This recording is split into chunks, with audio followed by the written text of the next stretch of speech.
नमस्कार दोस्तों, जय माँ काली। कैसे हैं आप सब? माँ काली का आशीर्वाद और उनकी कृपा सदैव आप सब पर बनी रहे। एक बार फिर से आप सबका स्वागत है मेरे यूट्यूब चैनल काली माँ की बेटी में।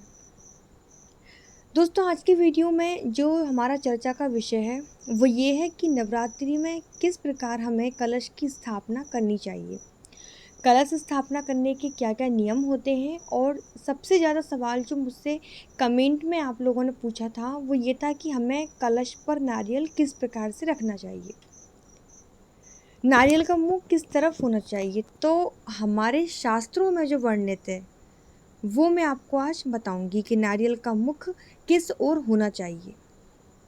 इससे पहले अगर आप पहली बार मेरे चैनल पर आए हैं तो मेरे चैनल को सब्सक्राइब करिए और बेल आइकन को भी प्रेस कर दीजिएगा ताकि मेरी आने वाली हर वीडियो आप तक सबसे पहले पहुंचे। साथ ही मेरे वीडियो को ज़्यादा से ज़्यादा लाइक करिए और शेयर करिए। तो चलिए फिर हम शुरू करते हैं आज के वीडियो को। नवरात्रि के इन 9 दिनों में आप अपने जीवन की हर समस्या का समाधान कर सकते हैं, क्योंकि ये जो 9 दिन होते हैं और इनमें जो अंक होता है 9, ये 9 अंक गिनती में आखिरी अंक होता है। 9 के बाद फिर कोई अंक नहीं होता, 9 के बाद अंक खत्म हो जाते हैं। इसके बाद जो भी अंक बनेगा वो 1 से 9 तक जुड़कर ही बनेगा। तो ये जो 9 दिन होते हैं ये जीवन की सभी समस्याओं का अंत कर सकते हैं। इन 9 दिनों में आप हर दिन साधना करके अपनी समस्याओं को खत्म कर सकते हैं। इसलिए नवरात्रि की इन 9 रातों का अपने आप में विशेष महत्व है। नवरात्रि में जो कलश स्थापना की जाती है उसमें कलश का एक विशेष स्थान होता है, क्योंकि कलश के मुख में भगवान विष्णु, कलश के कंठ में भगवान रुद्र और कलश के मूल भाग में ब्रह्मा जी का वास होता है। इसके साथ ही कलश के मध्य भाग में गंगा, गायत्री, चारों वेद, समुद्र, नदी, पहाड़, पर्वत, इन सभी का स्थान होता है। इसलिए कलश की स्थापना में हमें बहुत सी बातों का ध्यान रखना चाहिए ताकि कोई भी गलती आपसे ना हो। तो अब मैं आपको बताती हूँ कि आपको कलश की स्थापना किस प्रकार करनी चाहिए और किन किन बातों का ध्यान आपको कलश स्थापना के समय रखना है। आप जो कलश की स्थापना करेंगे और उसमें जो आप कलश लेंगे तो वो आप मिट्टी का ही लेना, क्योंकि कलश जो होता है मिट्टी का वो अति उत्तम होता है, सबसे बढ़िया होता है। क्योंकि मिट्टी का जो कलश होता है वो आने वाली तरंगों को अपने अंदर ही सोख लेता है। इसलिए आप कलश स्थापना के लिए मिट्टी का नया कलश ही यूज़ करें। तो सबसे पहले तो आप मिट्टी के कलश पर लाल सिंदूर या रोली से स्वास्तिक बनाएं। कलश पर स्वास्तिक आपको जरूर बनाना है, ये बहुत शुभ होता है। नवरात्रि की पूजा बिना कलश स्थापना के अधूरी मानी जाती है। ऐसा कहा जाता है कि कलश की उत्पत्ति समुद्र से हुई थी और कलश की महत्ता शास्त्रों में बहुत अधिक बताई गई है। तो स्वास्तिक बनाने के बाद आप कलश के मुंह पर कलावा बांधेंगे, जिसे मौली या आटी भी बोलते हैं, तो वो आपको बांधना है। कलश पर जब तक आप कलावा नहीं बांधेंगे तो वो पूरा नहीं माना जाता। तो आपको कलश के मुख पर कलावा जरूर बांधना है। इसके बाद आप कलश के अंदर गंगा जल डालेंगे और थोड़ा सा साधारण जल भी आपको उसके अंदर डालना है। इतना करने के बाद आपको कलश को स्थान देना है, यानी कलश को आसन देना है। बिना आसन दिए आपको डायरेक्ट कलश को ज़मीन पर नहीं रखना है, क्योंकि कलश के अंदर सभी देवी देवताओं का वास होता है। तो आसन देने के लिए आप क्या करेंगे? आसन के लिए आप चावल से अष्टदल कमल बनाएंगे। और अष्टदल कमल अगर आप नहीं बना रहे तो आप नॉर्मल भी एक मुट्ठी चावल ढेरी करके रख सकते हैं, उसके ऊपर आपको कलश रखना है। इसके बाद आप कलश में थोड़े से अक्षत, हल्दी की गांठ, एक सुपारी, 2 लौंग, एक इलायची, एक चांदी का सिक्का, और अगर कमल गट्टे के बीज आपके पास है तो आप वो भी कलश के अंदर डाल सकते हैं।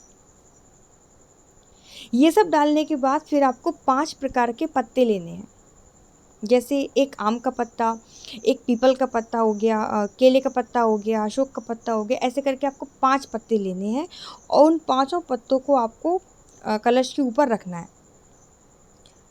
अगर ये 5 पत्ते नहीं हैं तो आप 5 आम के पत्ते भी ले सकते हैं। तो कलश के किनारों पर पत्ते रखने के बाद आप कलश को उसके मिट्टी के ढक्कन से ढक दें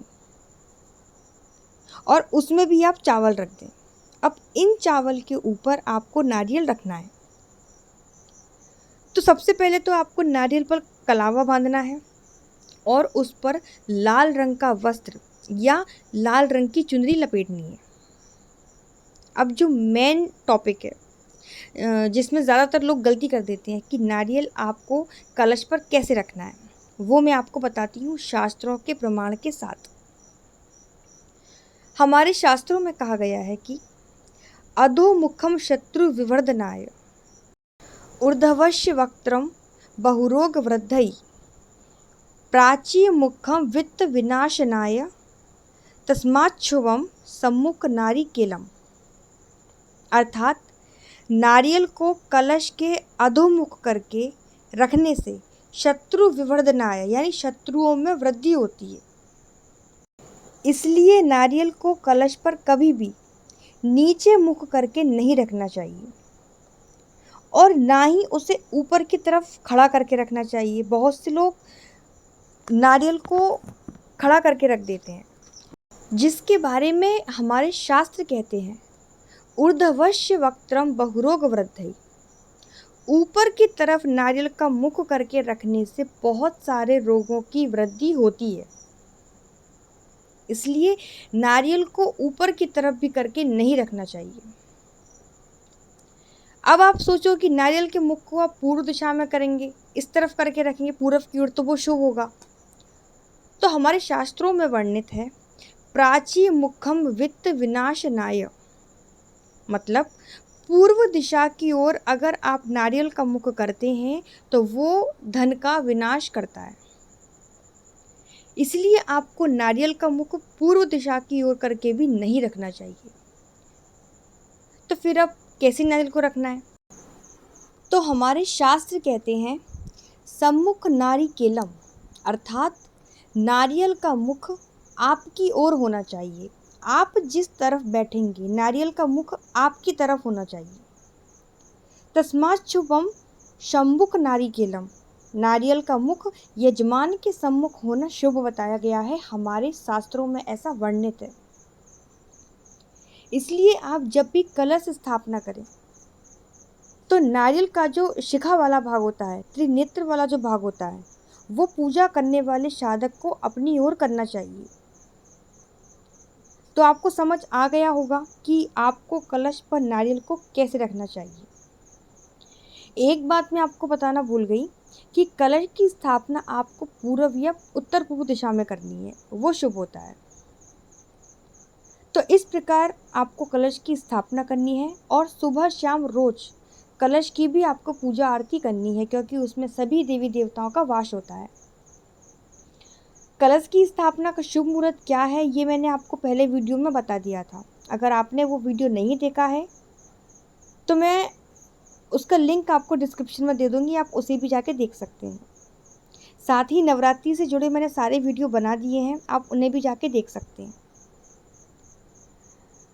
अगर आपके मन में अब भी कोई सवाल है तो आप मुझे कमेंट के माध्यम से पूछ सकते हैं, और अगर आप हमसे सीधे बात करना चाहते हैं तो आप हमारे टेलीग्राम ग्रुप से भी जुड़ सकते हैं। उसका लिंक भी मैं आपको कमेंट सेक्शन के फर्स्ट कमेंट में पिन कर दूँगी, वहाँ से आप ज्वाइन कर सकते हैं।